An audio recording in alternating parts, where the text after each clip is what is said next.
Fraternidade. Perguntas 342 a 351. A resposta de Jesus aos seus discípulos: quem é minha mãe e quem são os meus irmãos?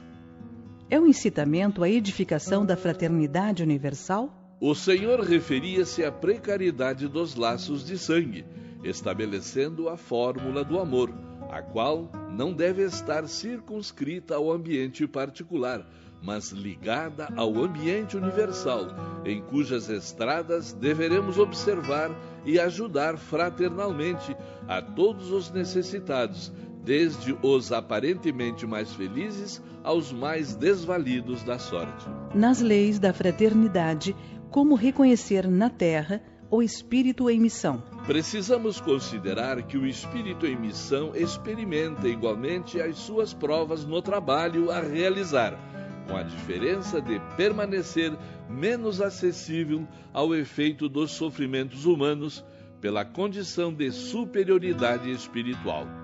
Podereis, todavia, identificar a missão da alma pelos atos e palavras, na exemplificação e no ensino da tarefa que foi chamada a cumprir, porque um emissário de amor deixa em todos os seus passos o luminoso selo do bem.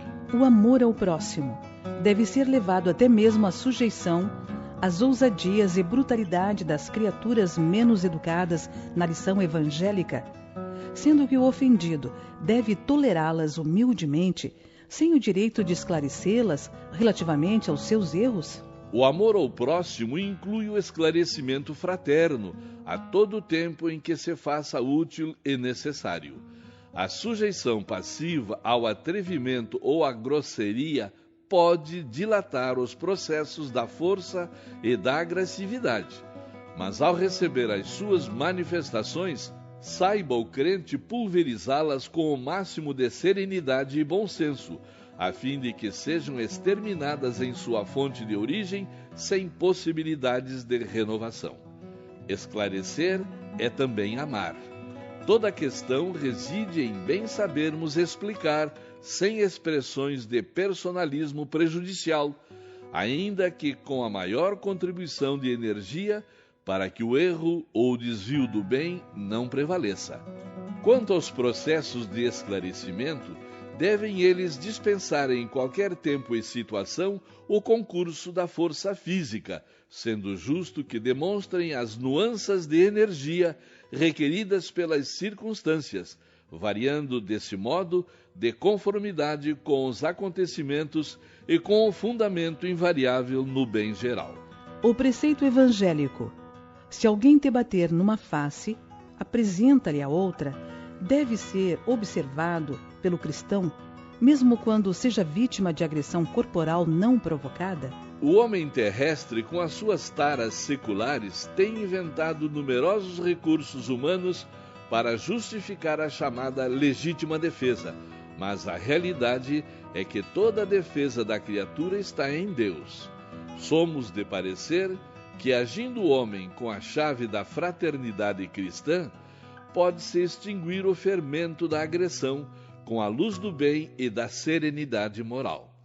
Acreditando, contudo, no fracasso de todas as tentativas pacíficas, o cristão sincero, na sua feição individual, nunca deverá cair ao nível do agressor, sabendo estabelecer em todas as circunstâncias a diferença entre os seus valores morais e os instintos animalizados da violência física. Nas lutas da vida, como levar a fraternidade evangélica àqueles que mais estimamos, se por vezes nosso esforço pode ser mal interpretado, conduzindo-nos a situações mais penosas? De conformidade com os desígnios evangélicos, compete-nos esclarecer os nossos semelhantes com amor fraternal em todas as circunstâncias desagradáveis da existência, como desejaríamos ser assistidos irmãmente em situação idêntica dos que se encontram sem tranquilidade. Mas se o atrito dos instintos animalizados prevalece naqueles a quem mais desejamos serenidade e paz, convém deixar-lhes as energias depois de nossos esforços supremos em trabalho de purificação, na violência que escolheram, até que possam experimentar a serenidade mental imprescindível para se beneficiarem com as manifestações afetuosas do amor e da verdade. A Terra é escola de fraternidade ou penitenciária de regeneração? A Terra deve ser considerada escola de fraternidade para o aperfeiçoamento e regeneração dos espíritos encarnados. As almas que aí se encontram em tarefas purificadoras muitas vezes colimam o resgate de dívidas assaz penosas. Daí o motivo de a maioria encontrar sabor amargo nos trabalhos do mundo, que se lhes afigura rude penitenciária, cheia de gemidos e de aflições. A verdade incontestável é que os aspectos divinos da natureza serão sempre magníficos e luminosos, porém, cada espírito os verá pelo prisma do seu coração. Mas, na dor como na alegria, no trabalho feliz como na experiência escabrosa, todas as criaturas deverão considerar a reencarnação um processo de sublime aprendizado fraternal, concedido por Deus aos seus filhos no caminho do progresso e da redenção. Onde a causa da indiferença dos homens pela fraternidade sincera, observando-se que há, geralmente, em todos, grande entusiasmo pela hegemonia material de seus grupos, suas cidades, clubes e agremiações, onde se verifique a evidência pessoal? É que as criaturas, de um modo geral, ainda têm muito da tribo, encontrando-se encarceradas nos instintos propriamente humanos, na luta das posições e das aquisições, dentro de um egoísmo quase feroz, como se guardassem consigo indefinidamente as heranças da vida animal. Todavia, é preciso recordar que após a eclosão desses entusiasmos, há sempre o gosto amargo da inutilidade no íntimo dos espíritos desiludidos da precária hegemonia do mundo, instante esse em que a alma experimenta a dilatação de suas tendências profundas para o mais alto. Nessa hora, a fraternidade conquista uma nova expressão no íntimo da criatura, a fim de que o espírito possa alcançar o grande voo para os mais gloriosos destinos. Fraternidade e igualdade podem, na Terra, merecer um só conceito? Já observamos que o conceito igualitário, absoluto, é impossível no mundo, dada a heterogeneidade das tendências, sentimentos e posições evolutivas no círculo da individualidade. A fraternidade, porém, é a lei da assistência mútua e da solidariedade comum, sem a qual todo o progresso no planeta seria praticamente impossível. Pode a fraternidade manifestar-se sem a abnegação? Fraternidade pode traduzir-se por cooperação sincera e legítima em todos os trabalhos da vida e em toda a cooperação verdadeira. O personalismo não pode subsistir, salientando-se que quem coopera cede sempre alguma coisa de si mesmo, dando o testemunho de abnegação sem a qual a fraternidade não se manifestaria no mundo de modo algum. Como entender o amor a nós mesmos segundo a fórmula do Evangelho? O amor a nós mesmos deve ser interpretado como a necessidade de oração e de vigilância que todos os homens são obrigados a observar. Amar a nós mesmos não será a vulgarização de uma nova teoria de autoadoração. Para nós outros, a egolatria já teve o seu fim, porque o nosso problema é de iluminação íntima na marcha para Deus. Esse amor, portanto, deve traduzir-se em esforço próprio, em autoeducação, em observação do dever, em obediência às leis de realização e de trabalho, em perseverança na fé, em desejo sincero de aprender com o único mestre que é Jesus Cristo. Quem se ilumina, cumpre a missão da luz sobre a terra, e a luz não necessita de outros processos para revelar a verdade, senão o de irradiar espontaneamente o tesouro de si mesma. Necessitamos encarar essa nova fórmula de amor a nós mesmos, conscientes de que todo o bem conseguido por nós em proveito do próximo, não é senão o bem de nossa própria alma, em virtude da realidade de uma só lei, que é a do amor, e um só dispensador dos bens, que é Espiritismo, fé. Perguntas 352 a 361. Devemos reconhecer no Espiritismo o cristianismo redivivo? O Espiritismo evangélico é o consolador prometido por Jesus, que pela voz dos seres redimidos espalham as luzes divinas por toda a terra, restabelecendo a verdade e levantando o véu que cobre os ensinamentos na sua feição de cristianismo redivivo, a fim de que os homens despertem para a era grandiosa da compreensão espiritual com o Cristo. O Espiritismo veio ao mundo para substituir as outras crenças? O Consolador, como Jesus, terá de afirmar igualmente: eu não vim destruir a lei. O Espiritismo não pode guardar a pretensão de exterminar as outras crenças, parcelas da verdade que a sua doutrina representa, mas sim trabalhar por transformá-las, elevando-lhes as concepções antigas para o clarão da verdade imortalista. A missão do Consolador tem que se verificar junto das almas, e não ao lado das gloríolas efêmeras dos triunfos materiais. Esclarecendo o erro religioso, onde quer que se encontre, e revelando a verdadeira luz pelos atos e pelos ensinamentos, o espiritista sincero, enriquecendo os valores da fé, representa o operário da regeneração do templo do Senhor, onde os homens se agrupam em vários departamentos, ante altares diversos, mas onde existe um só mestre, que é Jesus Cristo. Poder-se-á definir o que é ter fé? Ter fé é guardar no coração a luminosa certeza em Deus, certeza que ultrapassou o âmbito da crença religiosa, fazendo o coração repousar numa energia constante de realização divina da personalidade.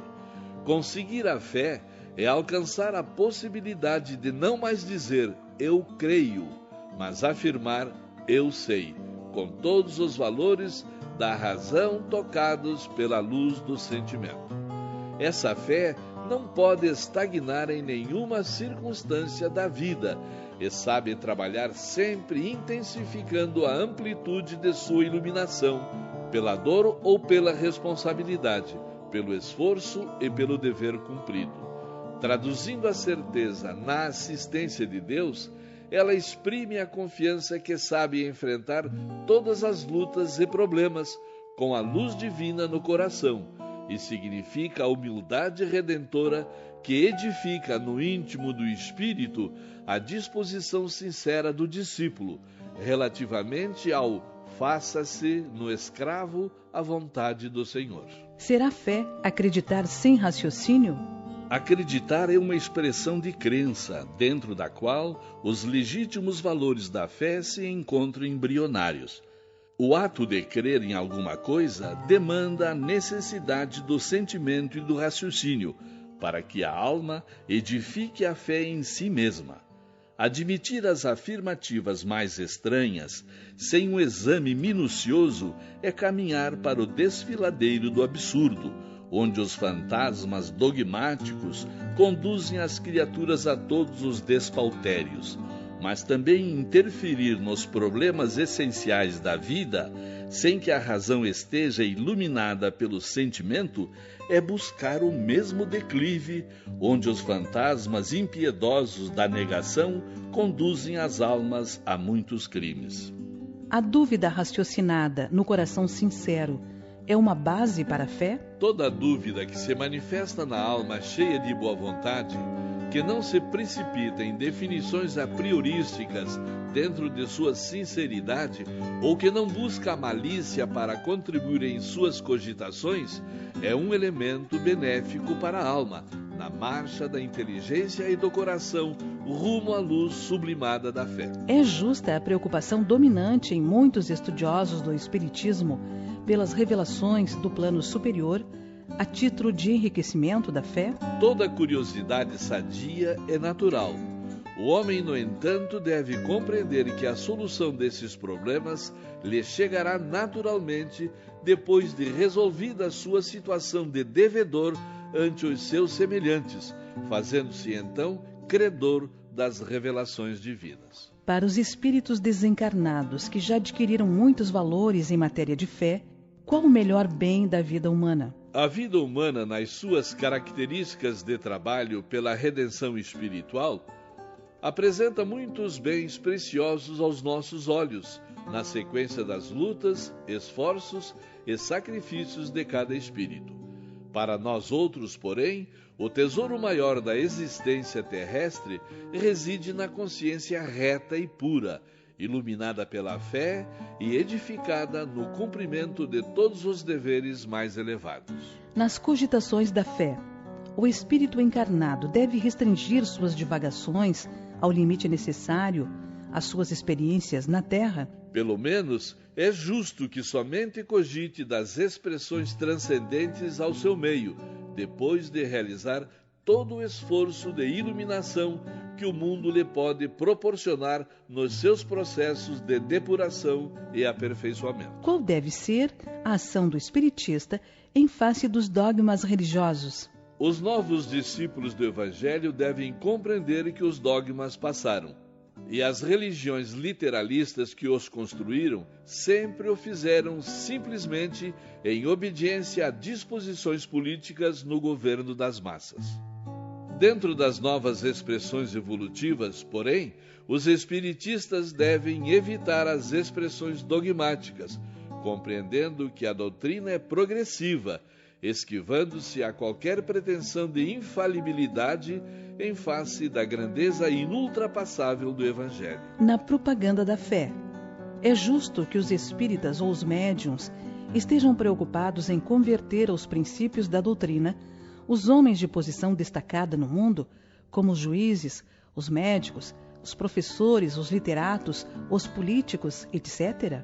Os espiritistas cristãos devem pensar muito na iluminação de si mesmos antes de qualquer prurido no intuito de converter os outros. E ao tratar-se dos homens destacados no convencionalismo terrestre, esse cuidado deve ser ainda maior, porquanto há no mundo um conceito soberano de força para todas as criaturas que se encontram nos embates espirituais para a obtenção dos títulos de progresso. Essa força viverá entre os homens até que as almas humanas se compenetrem da necessidade do reino de Jesus em seu coração, trabalhando por sua realização plena. Os homens do poder temporal, com exceções, muitas vezes aceitam somente os postulados que a força sanciona ou os princípios com que a mesma concorda. Enceguecidos temporariamente pelos véus da vaidade e da fantasia que a força lhes proporciona, faz-se mister deixá-los em liberdade nas suas experiências. Dia virá em que brilharão na terra os eternos direitos da verdade e do bem, anulando essa força transitória. Ainda aqui tendes o exemplo do Divino Mestre, que, trazendo ao orbe a maior mensagem de amor e vida para todos os tempos, não teve a preocupação de converter ao Evangelho os Pilatos e os Antipas do seu tempo. Além do mais, o Espiritismo, na sua feição de cristianismo redivivo, não deve nutrir a pretensão de disputar um lugar no banquete nos estados do mundo, quando se sabe muito bem que a sua missão divina há de cumprir-se junto das almas, nos legítimos fundamentos do reino de Jesus. Prosélitos. Perguntas 362 a 371. Podemos receber um novo ensino sobre os deveres que competem aos espiritistas? Não devemos especificar os deveres do espiritista cristão, porque palavra alguma poderá superar a exemplificação do Cristo, que todo discípulo deve tomar como roteiro da sua vida. Que o espiritista, nas suas atividades comuns, dispense o máximo de indulgência para com seus semelhantes, sem nenhuma para consigo mesmo, porque, antes de cogitar da iluminação dos outros, deverá buscar a iluminação de si mesmo no cumprimento de suas obrigações. Como se justifica a existência de certas lutas antifraternais dentro dos grupos espiritistas? Os agrupamentos espiritistas necessitam entender que o seu aparelhamento não pode ser análogo ao das associações propriamente humanas. Um grêmio espírita cristão deve ter, mais que tudo, a característica familiar, onde o amor e a simplicidade figurem na manifestação de todos os sentimentos. Em uma entidade doutrinária, quando surgem as dissensões e lutas internas, revelando partidarismos e hostilidades, é sinal de ausência do Evangelho nos corações, demonstrando-se pelo excesso de material humano e pressagiando o naufrágio das intenções mais generosas. Nesses núcleos de estudo, nenhuma realização se fará sem fraternidade e humildade legítimas, sendo imprescindível que todos os companheiros entre si vigiem na boa vontade e na sinceridade, a fim de não transformarem a excelência do seu patrimônio espiritual numa reprodução dos conventículos católicos inutilizados pela intriga e pelo fingimento. O espiritista, para evoluir na doutrina, necessita estudar e meditar por si mesmo, ou será suficiente frequentar as organizações doutrinárias esperando a palavra dos guias? É indispensável a cada um o esforço próprio no estudo, meditação, cultivo e aplicação da doutrina em toda a intimidade de sua vida. A frequência às sessões ou o fato de presenciar esse ou aquele fenômeno, aceitando-lhe a veracidade, não traduz a aquisição de conhecimentos. Um guia espiritual pode ser um bom amigo, mas nunca poderá desempenhar os vossos deveres próprios, nem vos arrancar das provas e das experiências imprescindíveis à vossa iluminação. Daí surge a necessidade de vos preparardes individualmente na doutrina, para viverdes tais experiências com dignidade espiritual no instante oportuno. Como devemos receber os ataques da crítica? Os espiritistas devem receber as críticas dos campos de opinião contrária, com o máximo de serenidade moral, reconhecendo-lhe a utilidade essencial.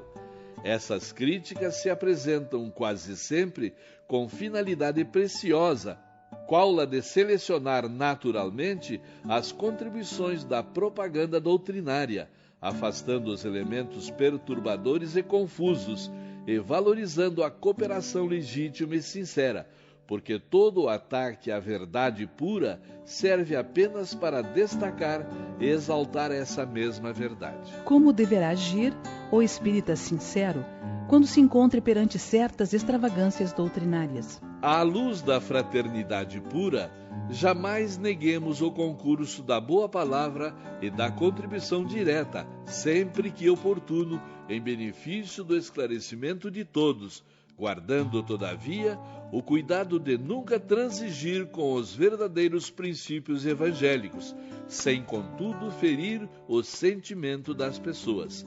E se as pessoas perseverarem na incompreensão, cuide cada trabalhador da sua tarefa, porque Jesus afirmou que o trigo cresceria ao lado do joio em sua seara santa, mas ele, o cultivador da verdade divina, saberia escolher o bom grão na época da ceifa. É justo que, a propósito de tudo, busque o espiritista tanger os assuntos do espiritismo nas suas conversações comuns? O crente sincero precisa compenetrar-se da oportunidade no tempo e no ambiente com relação aos assuntos doutrinários, porquanto qualquer inconsideração nesse particular pode conduzir a fanatismo detestável sem nenhum caráter construtivo.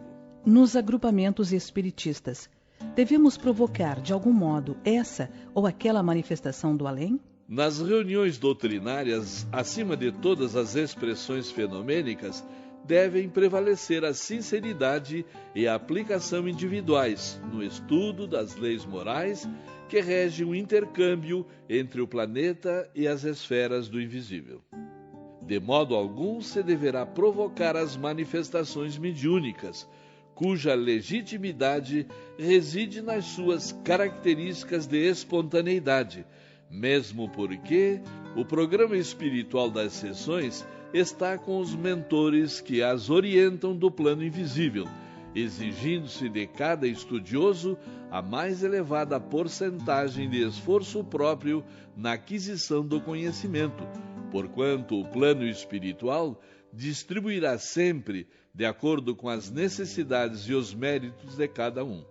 Forçar o fenômeno mediúnico é tisnar uma fonte de água pura com a vasa das paixões egoísticas da terra ou com as suas injustificáveis inquietações. É aconselhável a evocação direta de determinados espíritos? Não somos dos que aconselham a evocação direta e pessoal em caso algum. Se essa evocação é passível de êxito, sua execuibilidade somente pode ser examinada no plano espiritual.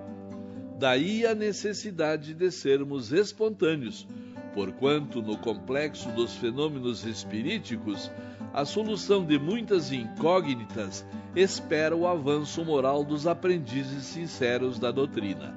O estudioso bem intencionado, portanto, deve pedir sem exigir, orar sem reclamar, observar sem pressa, considerando que a esfera espiritual lhe conhece os méritos e retribuirá os seus esforços de acordo com a necessidade de sua posição evolutiva e segundo o merecimento do seu coração.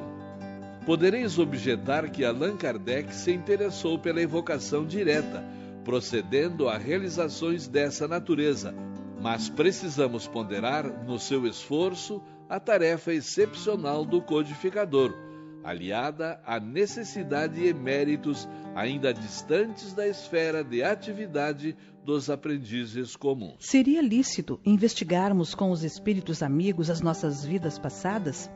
Essas revelações, quando ocorrem, traduzem responsabilidade para os que as recebem? Se estáis submersos em esquecimento temporário, esse ouvido é indispensável à valorização de vossas iniciativas.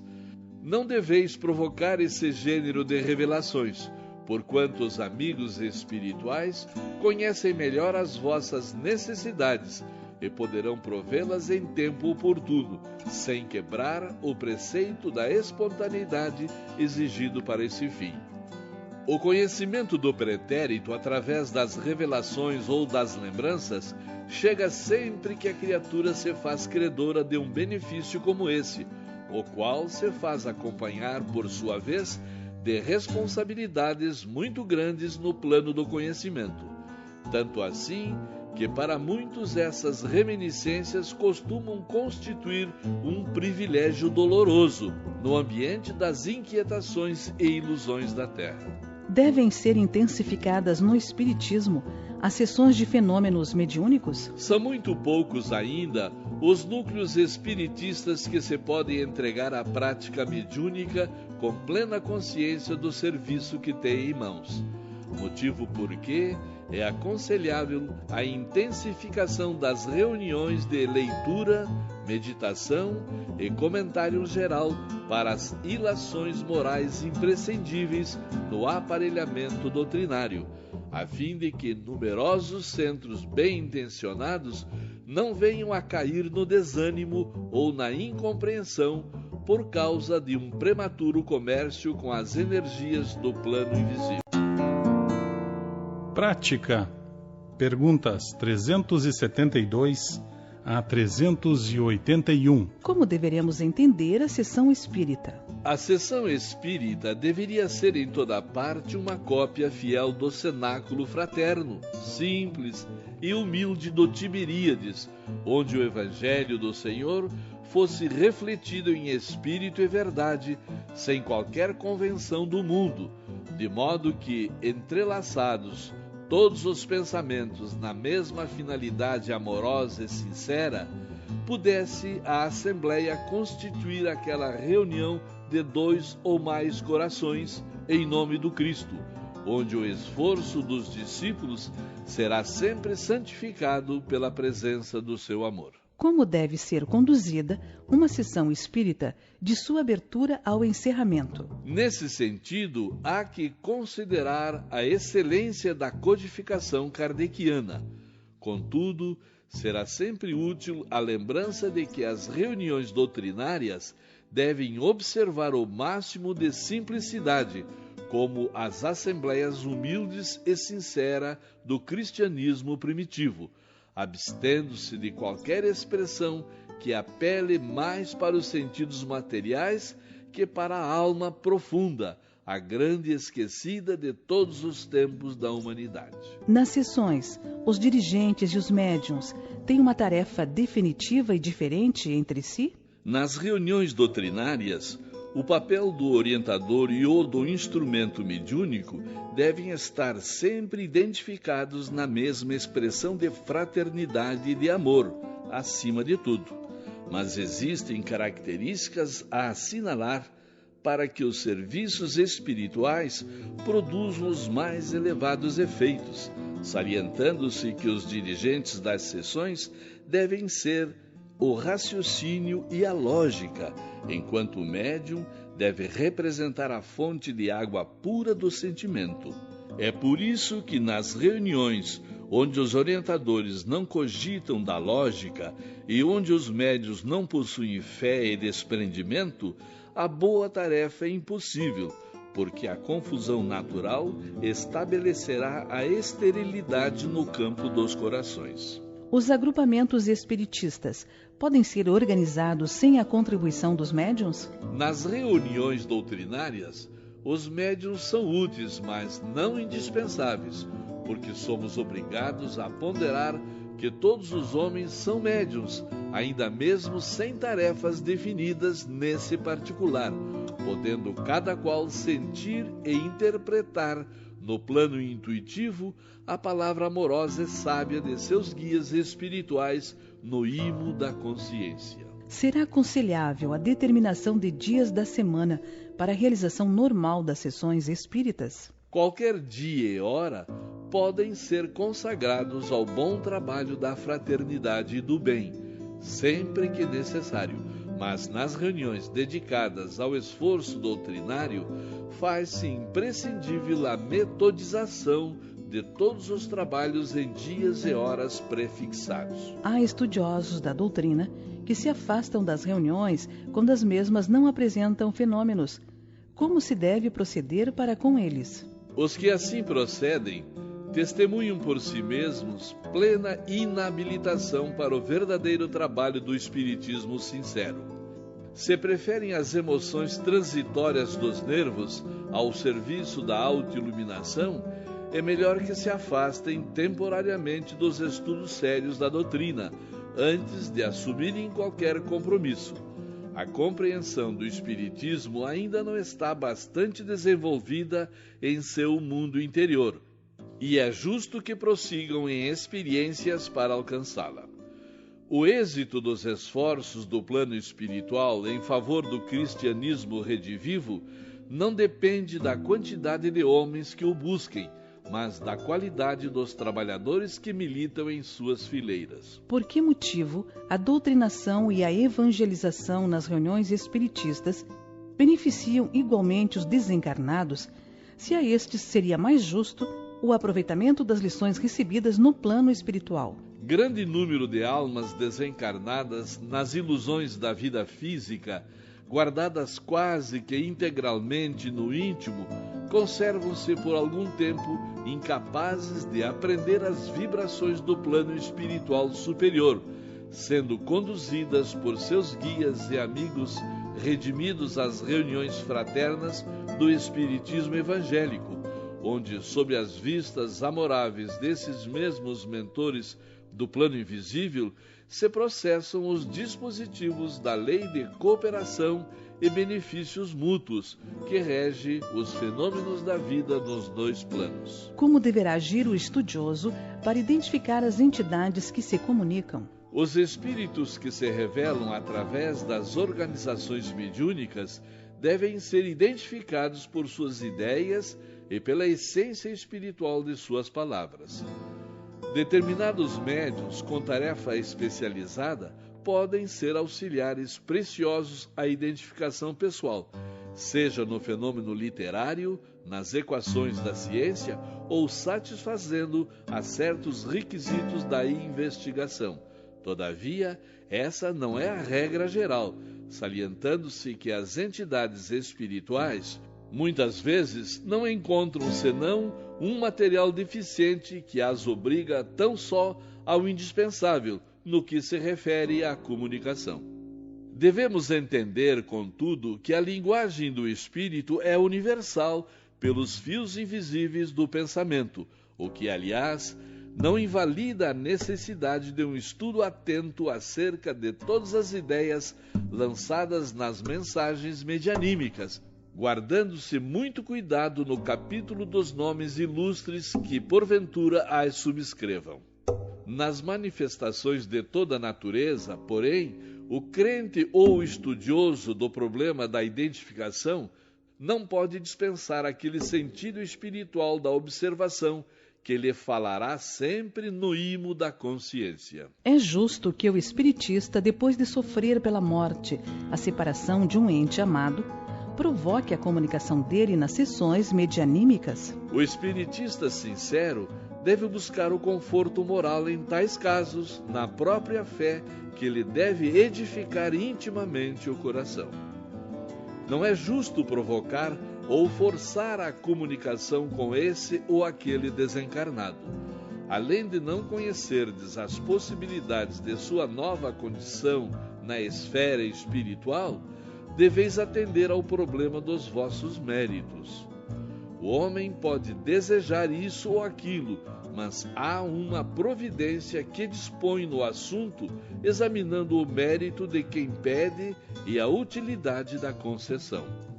Qualquer comunicado com o invisível deve ser espontâneo, e o espiritista cristão deve encontrar na sua fé o mais alto recurso de cessação do egoísmo humano, ponderando quanto à necessidade de repouso daqueles a quem amou e esperando a sua palavra direta, quando e como julguem os mentores espirituais conveniente e oportuno.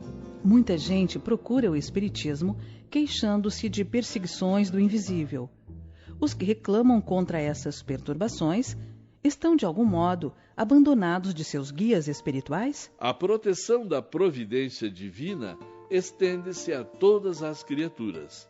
A perseguição de entidades sofredoras e perturbadas justifica-se no quadro das provações redentoras, mas os que reclamam contra o assédio das forças inferiores dos planos adstritos ao orbe terrestre devem consultar o próprio coração antes de formularem as suas queixas, de modo a observar se o espírito perturbador não está neles mesmos. Há obsessores terríveis do homem, denominados orgulho, vaidade, preguiça, avareza, ignorância ou má vontade. E convém examinar se não se é vítima dessas energias perversoras que muitas vezes habitam o coração da criatura, enceguecendo-a para a compreensão da luz de Deus. Contra esses elementos destruidores, faz-se preciso um novo gênero de preces, que se constitui de trabalho, fé, esforço e boa vontade.